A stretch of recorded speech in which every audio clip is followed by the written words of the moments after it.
What's up? Hello. Hi. So, umpisa ng 10-day vacation namin ni Klong Klong to China. Pupunta kami ng Guangzhou, Zhangjiajie, Chongqing, Wulong, back to Chongqing and to the Philippines. Samahan nyo kami. Nasa plane na kami ni Klong Klong ngayon. 9:35. Ang take-off ay 10 o'clock. 2 hours kami mabiyahe papuntang Guangzhou. Darating kami doon ng alauna. Tama? Alauna ba? Mga ganun. Before 1. Tapos 5 a.m. or 6 a.m. sasakay kami ng train papuntang Zhangjiajie. So, between 1 to 6, mabiyahe kami from airport to train station. So, puyat kami. Pero yung train namin ay 6.5 hours. So, doon kayo matutulog. Tara. Ladies and gentlemen. So, habang hindi pa maalis yung plane, kakain muna tayo. My first meal of the day. Ladies and gentlemen. Nag-take out ako ng pasta sa Boss Coffee. Yung Arabiata. May we request all guests to stow your head carefully the fast. Nakasakay na lahat ng passengers. Inaantay na yung malis kami. Exact malis namin ay 10 p.m. and 3 minutes na lang 10 p.m. na. So mukhang on time tayo diba? Saka doon na yung pintuan na airplane eh. Pa-take off na tayo guys. Ayun yung ano, sister airplane no? Cebu Pacific. Sleeping time. Napatay na ang ilaw sa cabin. 2.5 hours na niya.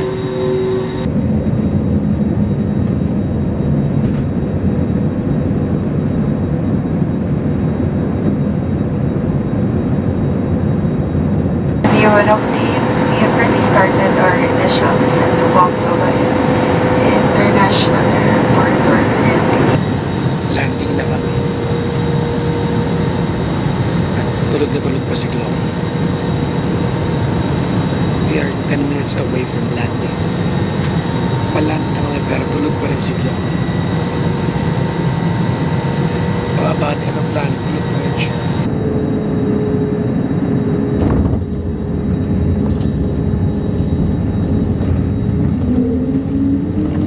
Nasa Guangzhou Baiyun International Airport na kami. At bagong gising oh. Dahil mo kayang footage habang tulog ka. Sa nagkukuha natin. Ha? Hindi naman. Nakanganga ka lang. Ang cute. Meron silang machine dito. I-scan mo yung passport mo. Hi guys! Yung DD driver namin ay mukhang hindi niya ako ginamitan ng metro. So ang oras dito ngayon ay mag-aalas 2 na ng madaling araw. Galing kami airport, papunta naman kami ngayon ng train station sa Guangzhou Railway Station. From there, sasakay kami ng train papuntang Changsha. Bababa kami, lilipat kami ng panibagong train papuntang Zhangjiajie. As recommended niya. Kasi pag rumekta kami ng Zhangjiajie, 12 noon pa yung alas. So 2 a.m. pa lang. So 10 hours kayo mag-aantay. Hindi namin kaya yun. What's your name? Hi. Your name? John. You Janbo. Jan. Yeah. Z-H-A-N-B-O. Yes. Janbo. Yes, Janbo. Yeah. Ito yung kalsada ng China, guys.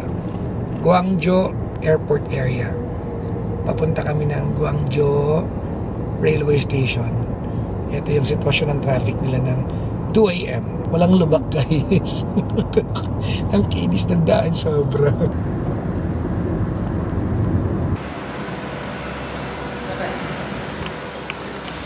Chika-chika tayo nun ha. Parang laki na singil sa atin ha. 386. Tingnan nga natin. 3,000 pesos. So nakatambay kami ni Klong dito sa labas ng railway station. Ayun yung railway station no. Nagwawalis pa lang lahat ng empleyado. Sa Palace 3 pa lang. At 6 a.m. magbubukas diba? So Palace 3 pa lang, 6 a.m. magbubukas, 4, 5, 6, tatlo. So pala yan. At naghahanap kami ng malapit na 7-Eleven na bukas. Wala. Ito yung 7-Eleven sa harap namin, no? Di ba ang 7-Eleven kilala kayo sa 24 hours, di ba? Anyway, sa pag-uusapan natin. Nakita niyo ba yung driver namin kanina? Mag-ingat kayo ha. Pag nasa airport kayo, ganun, may nag-aalok sa inyo ng mga ride. Ayun, medyo na-scam kami doon kasi sabi niya, gagamitin niya kami ng metro. Normally, DD yung metro dito. DD na app, parang Grab natin. Sabi niya, inon niya. Pero, nung sisingilin na niya na kami, ginamitan niya kami ng metro na app lang. Parang gawa-gawa lang. So, parang app lang, parang in-install lang. So, parang nasingil niya tayo na magkano na? 3K, yung driver kanina. Sabi ko pa na mabait yung kasi taga-Chongqing. Mabait naman. Bobo lang ako. Kasi nung sinabi namin na papunta kami ng railway station, kinuha niya na yung bag namin kagad, di ba? Inilakad na niya. Akala ko talaga yung bukas dito na convenience store or kahit ano. After 2 hours of waiting dito sa labas ng railway station, may mga taong pumapasok na sa loob. So papasok na kami kasi nakita na pumapasok na iba. Although, ready naman kami ni Klong na mag-antay talaga. Plano naman talaga namin to. Hindi lang namin inasahan na walang convenience store na bukas. Kasi akala namin mag-aantay kami 7-Eleven, restaurant, di ba? Wala talaga eh. So tara, pasok tayo sa loob ng railway station para aircon naman. Palis na kami ngayon dito sa Bayun Railway Station kasi maraming station dito eh. Merong East, may South, merong North Railway Station. Papunta kami sa Guangzhou South Railway Station kasi walang available na train dito. Alas 5 pa ng hapon yung available ng train na direct sa Zhangjiajie. Meron kami nakuha 10 AM dito sa Bayun, pero titigil lang Changsha. So from Changsha ilipat naman ng panibagong train. At least eto, diretso na kami sa Zhangjiajie, pero 9 AM. So ang oras na ngayon ay alas 5 na ng umaga. So 4 hours. Pero sakto lang kasi pagpunta namin sa kabilang station ni Longlong, mag-aalmasal na kami. Buhay ka pa dyan? Okay pa naman. Buhay pa siya. Unti-unti nga namin nararamdaman ng China. Pero okay lang, adventure. Kasama sa adventure. Yung driver namin masungit, walang chika. Pero naka-metro kami, nakikita niyo ba? Yung kanina puro chika eh. Walang metro. Pagbaba namin, naningin lang 350. Sobrang bilis namin. Ninunetis ako dito sa harapan. Dito kami ngayon sa may Guangzhou South Railway Station. Ang oras ay 5:30 ang oras. So 9 o'clock yon. We have several hours para kumain. Yeah, nang madami. Kasi gutom na kami at uminom, oo na kami. Ang huling kain ko sa Philippines ay yung kaninang pasta. Anong oras yun? Before time off. Mga 9:30 ng gabi. So, we are inside the train station at grabe, sobrang laki nito guys. Pero wala kayong pakialam sa laki, kakain muna kami. Hindi namin alam yung mga kain. Ay, 7-Eleven oh. Ang laki nito guys, oh, nakikita niyo ba yan? Ayan oh. Sobrang laki. Ito yung South Station. Nung kami ni Kara yata, North kami. Ito yung South naman. Iba yung ceiling eh, iba yung design eh. Train station to ah. Like yung airport natin. Pero gumaganda na airport natin. Yes, kumakain na siya. Kahit mapaso-paso. Anong pakiramdam ng sibilisasyon? Galing. Nakita niyo ba yung pinanggalingan namin kaninang istasyon? Parang ano yung substation lang, no? Maliit, no? Nalakihan na nga ako dun kanina. Eskan kami ni Janbo. Janbo pangalan. Binigay pa naman niya pangalan niya. Oh, binigay mo pa yung channel. ZHANBO. Sinil niya kami ng 50 yuan. 50 yuan. Na dapat ay 1,000 yuan. 1,000. Sa biyahe na dapat ay nasa mga 56 to 60 lang. Kartero. So ayaw ko sana kumain. Kaya lang nagawa nila ng paraan. Pwede palang noodles lang, oh. Tapos tubig lang. Walang Walang laman. Ano to? Wala. Lagyan ko na lang itong chili. Magkaroon lang ng lasa.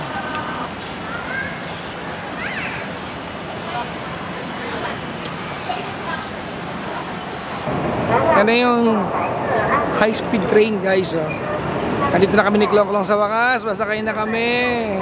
So nakaupo na kami ni Klong sa high-speed train. Sa wakas, totoo nito. So 16 hours kami biyahe sa train na ito. At sakto wala kaming tulog. So nag-pick up na ng speed tong train na to. Nasa around 200, almost 300 kilometers na kami per hour. Parang wala lang. Nakikita mo sa labas, hindi man ganun kabilis tignan. Pero ayon sa display board na naandun, almost 300 kilometers per hour na yung takbo natin. Kahit nung una sakay ko dito, nakasama ko si Kana, hindi akong tingin sa, sa display board kasi hindi ko makonect yung idea na ganun kabilis. Tapos di mo nararamdaman. Halos di ko pala yung liquid sa loob. Tinda sa loob ng train, Evian.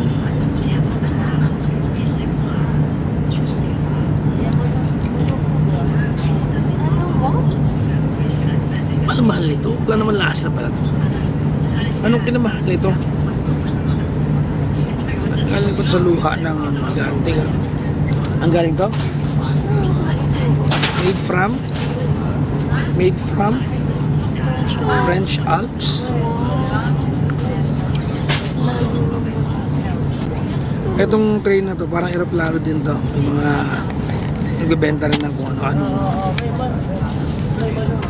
Mga food, snack, may trolley rin dumadaan.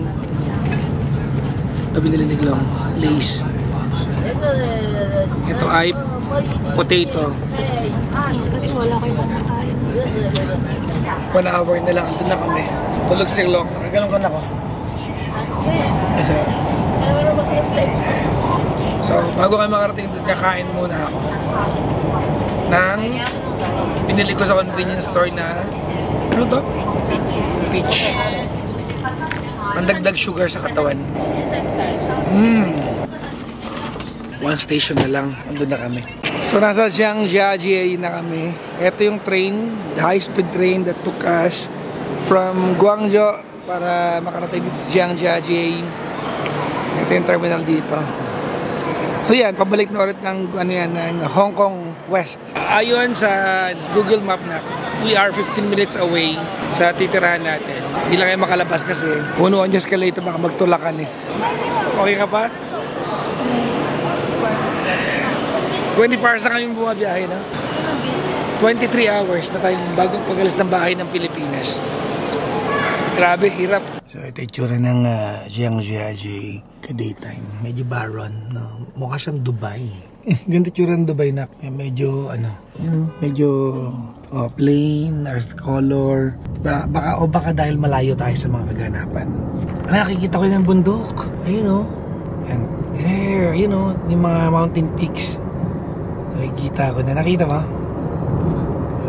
Sulit yata ang punta natin dito na 23 hours na ang bumabiyahe mula umalis ng bahay. Kasi 4 o'clock kami mula sa Pilipinas, alas 3 na eh. The following day na. Alam, taas ng tulay. Grabe ang taas ng tulay. Hindi ko lang kung nakikita niyo sa camera ko. Ang taas ng tulay. Nakakabangga yung architectural. Yun, hindi ko lang kung nakikita. Pero may parang mini dam sila. May water floodgate doon. In fairness, ang linis ng paligid. Walang kahit anong kalat.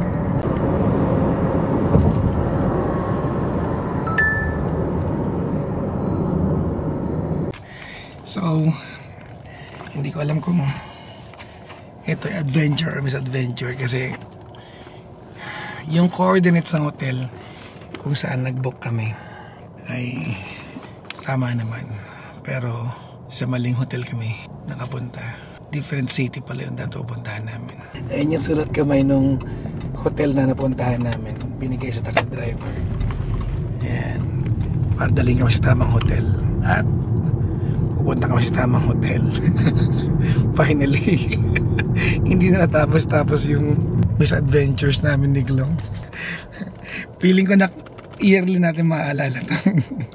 May misadventures in China. Ang lala nito ang misadventures na to. Pagod, puyat, gutom, baho na namin.